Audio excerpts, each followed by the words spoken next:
National security workshop فکر دفاع اور وفا کی مثل روشنی نشست مکمل۔ لیفٹیننٹ جنرل شاہد امتیاز کا خطاب۔ جدید خطرات اور نظریاتی محاذ پر شرکاء ورکشاپ کی رہنمائی کی۔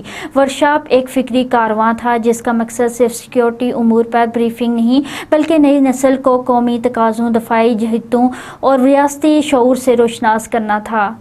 شرکاء کو تاریخ کشمیر اور قومی رشتے پر بصیرت افروز آگاہی فراہم کرنے کے لیے مختلف سیشنز کا انعقاد۔ پاک فوج اور حکومت آزاد جموں و کشمیر کے اشتراک سے دارالحکومت مظفرآباد میں منعقدہ 3 روزہ تیسری نیشنل سیکورٹی ورکشاپ علم آگاہی، بصیرت اور حب الوطنی کے انمول رنگ سمیٹتے ہوئے شان و شوکت سے اختتام پذیر ہو گئی۔ یہ ورکشاپ ایک فکری کارواں تھا جس کا مقصد صرف سیکورٹی امور پر بریفنگ نہیں بلکہ نئی نسل کو قومی تقاضوں، دفاعی جہتوں اور ریاستی شعور سے روشناس کرانا تھا۔ ورکشاپ کے آخری دن کور کمانڈر 10 کور لیفٹیننٹ جنرل شاہد امتیاز نے بذریعہ ویڈیو کال لنک شرکاء سے خطاب کیا۔ ان کا پراثر اور مدلل بیان موجودہ عالمی و علاقائی صورتحال، دفاع پاکستان، آپریشن بنیان المرصوص میں حاصل شدہ کامرانیوں اور 5th جنریشن وارفیئر جیسے جدید خطرات پر محیط تھا۔ انہوں نے زور دیا کہ دشمن اب بندوق سے نہیں، نظریے، زبان اور سوشل میڈیا کے محاذ پر حملہ آور ہے اور اس فکری یلغار کا مقابلہ صرف باشعور، متحد اور نظریاتی طور پر مستحکم قوم ہی کر سکتی ہے۔ ورکشاپ میں کشمیر کی شاندار تاریخ، درخشندہ ثقافت اور پاکستان سے اس کے ابدی رشتے پر سیر حاصل نشستیں ہوئیں۔ شرکاء کو بتایا گیا کہ کشمیر کا مقدمہ محض جغرافیائی نہیں بلکہ